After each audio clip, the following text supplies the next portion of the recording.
In this video, we're going to be analyzing why it is that John Oliver can make fun of AT&T despite the fact that AT&T owns John Oliver. Now, we're going to start this by watching the 4 times that John Oliver has slammed AT&T, starting with this video. In fact, look, full disclosure here, even our own parent company, Time Warner, is currently trying to merge with AT&T, which makes this story a little dangerous for us to do. Although, you know, that is presuming that AT&T executives managed to get their shitty service working long enough to see it.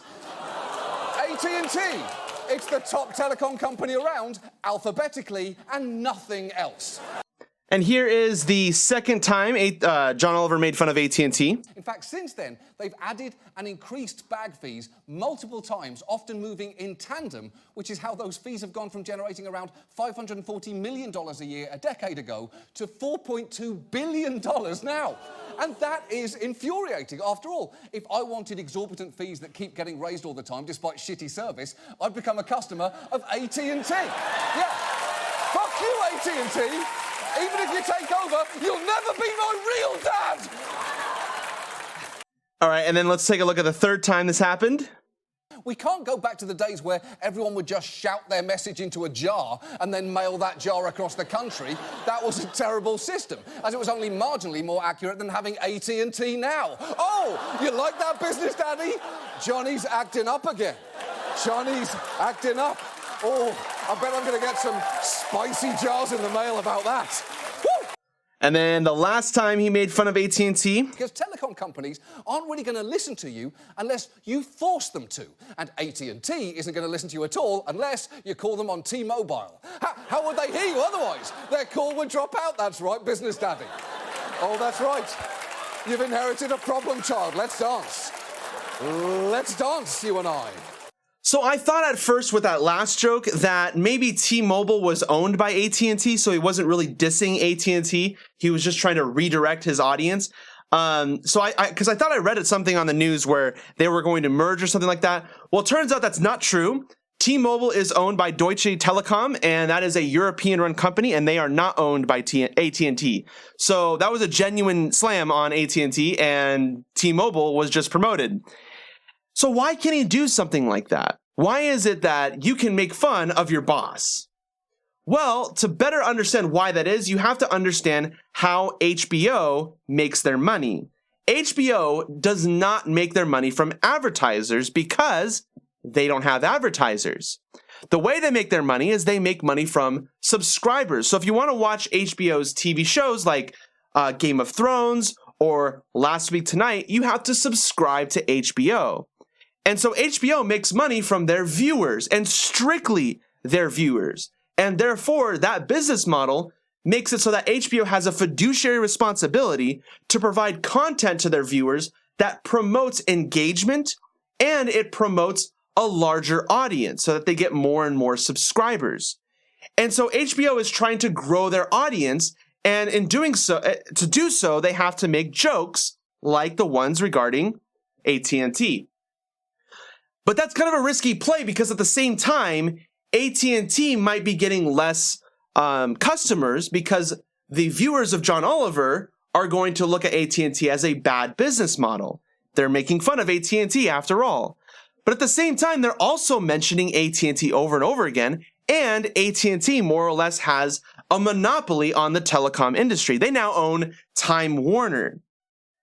So to best understand this, it's a game that AT&T is playing where they are trying to make more money on HBO while simultaneously trying not to lose an engaging audience. And that's an incredibly risky game to play, but it is nonetheless a game that they're playing.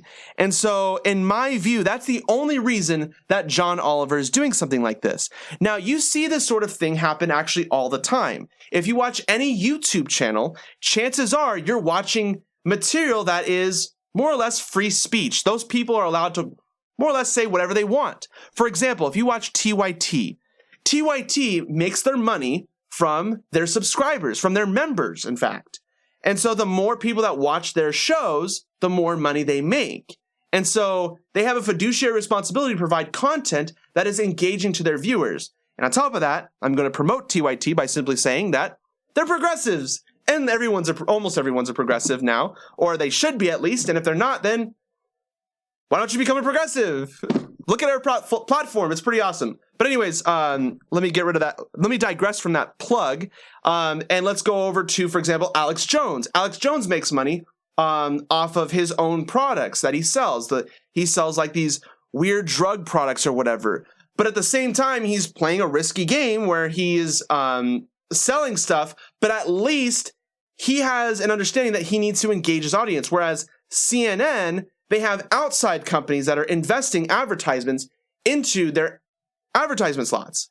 And in doing so, you have gun manufacturers, military industrial complex, pharmaceutical companies that are investing into CNN. And so CNN will not want to talk about pharmaceutical companies or anything like that, unless they want to try to engage their base, which is why you oftentimes see CNN right now talking about climate change. Despite the fact that they pay people like, well, technically Rick Santorum pays CNN to spew things that, spew random false lies about climate change and how it's a hoax or whatever, they still have an interest to start leaning over towards climate change and believing that climate change is real to the extent that scientists claim that it is. And so that's sort of what AT&T is doing here. They're slightly shifting and allowing for certain things to be said so that they can maintain a certain subscriber base. And I am impressed with this sort of business model, and I hope, to be honest, that the corporate media news outlets like Fox News, MSNBC, and CNN follow suit, where they can essentially make fun of the industries that advertise on their platforms and risk the potential advertisements that they are risking. And they might get a larger base in doing so, and they might get a larger audience. Now, YouTube, you don't have to deal with that, because when you run a video on YouTube, typically there is an ad that precedes it. And that ad, the YouTube channel has no idea what that ad's going to be. The ad could be a small business or a big business. And that ad typically costs around 10 cents. And so anyone can afford that. I can afford that. And that's saying a lot. I'm not rich, right? So anyone can afford that. And so you know that you don't have to please to a certain advertising base. And so on YouTube, you have a great business model that allows for free and open speech. And that's why, in a sense, John Oliver is allowed to say more or less what he wants, because he makes money in saying the things that people want to hear.